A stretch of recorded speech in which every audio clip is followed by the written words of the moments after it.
ஆண்டவர் கொடுக்கிற ஒவ்வொரு ஆலோசனையும் பரத்திலிருந்து வருது. அது பார்த்த உடனே உங்களுக்கு என்ன செய்யாது, டக்குன்னு புரியாது. நமக்கு எக்ஸ்பிளைன் பண்ணித்தான் செய்யணும்னு அவருக்கும் அவசியம் கிடையாது.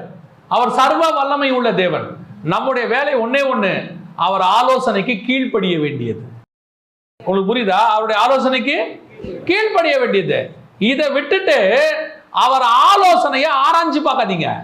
என்னவா இருக்கும், இப்படி போ சொல்றாரு, இப்படி போ சொன்னா நடக்குமா? திடீர்னு ஆண்டவர் சொல்வார். நான் என்ன வச்சு சொல்றேன், திடீர்னு ஆண்டவர் சொன்னார், ஒரு பைபிள் காலேஜ் விஷயத்தை சொல்லி உன்னை கொண்டு நான் இதை செய்கிறேன் அப்படின்னார். என்கிட்ட இருக்கிற ஒரே ஒரு பழக்கம், ஆண்டவர் சொல்லி கொடுத்த பழக்கம், எங்கிட்ட இல்லை, ஆண்டவர் சொல்லி கொடுத்த பழக்கம், கண்ணை மூடிட்டு ஆண்டவர் சொன்ன கூச்சிருக்கணும். இந்த கிணறுடைய ஆழம் என்ன, எவ்வளோ